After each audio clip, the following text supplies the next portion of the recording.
Hello guys, ngayon guys, ituturo ko sa inyo kung paano lumakas ang ating signal.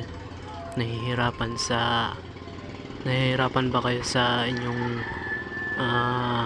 paglalaro or sa internet? Ngayon, ituturo ko sa inyo ini-step kung paano lumakas ang ating signal.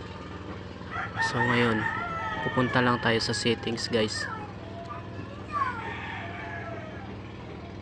Settings lang po, ito po. Tapos pumunta po kayo ngayon sa inyong SIM or network or internet. Tapos kung ano po yung gamit ninyong SIM ay pipindutin nyo po. Tapos ganyan po, pumunta po kayo sa access points name. Tapos HiCard EPN. Dito po ay kailangan ayos po ang ating pagkaset ng EPN.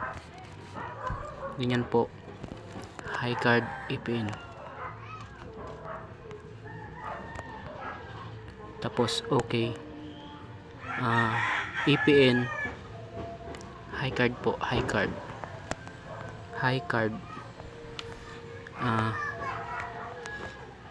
Server po, kailangan ayos po yung pagkalalagay nyo, www.google.com.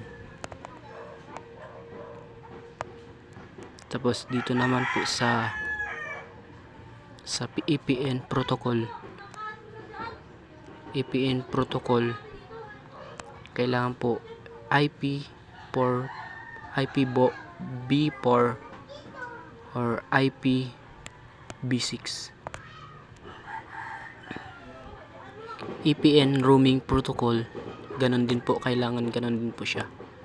Ito po. Tapos barrier, kayo po na pong bahala kung gusto nyo unspecified, pero mas maganda naka LTE po, naka LTE yan po. Tapos okay, tapos save nyo na po. Ito po,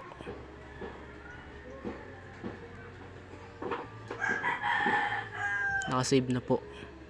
So sana po meron po kayong natutunan sa aking tutor pampalakas sa connection. Maraming salamat po.